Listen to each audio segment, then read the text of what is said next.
they placed the head of their father on the floor, like if it was a seat, and then they were taken by the gods, and one became the sun, meanwhile the other becomes the moon. So they were like gifted from the gods to become the sun and the moon, to be the light of the day and the night. And then this skull was resurrected as the corn god.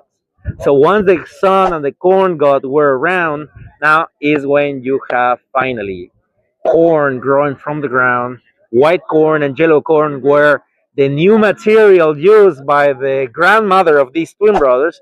So she grabbed the grain, she ground the grain, and she got masa, masa from making tortillas or so. Yeah. So and she formed 4 men and 4 women, and these final 8 people were basically the forefathers of all the imagination.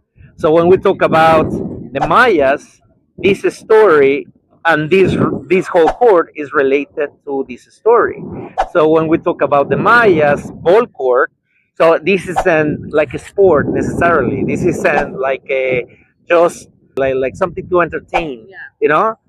This is actually a lot deeper, and it has to do with the creation story, where you got a priest or different priests looking at the game from the top, looking at how the ball bounces. What is the ball representing? Well, it's representing the sun during its transition in the underworld. So when you look at the people that were actually standing on the top, those guys that are in the living world and you guys that are here, you're helping in a way the sun to resurrect the next morning. And that ring is on the west, and this ring is on the east. As you see this the shadow going. So you got in that east side representing life, and this in a way represents the sunrise, and that thing represents the sunset. So one team is acting like the twin brothers, and the other team is acting like the lords of death. In a way, this is a battle that is happening in the abyss, everybody in the living world, and you here in the bottom playing on the death world.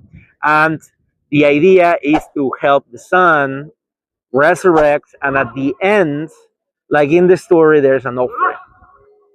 So who is offered? That's debatable. So the fact that somebody tells you it is the winner, this is debatable.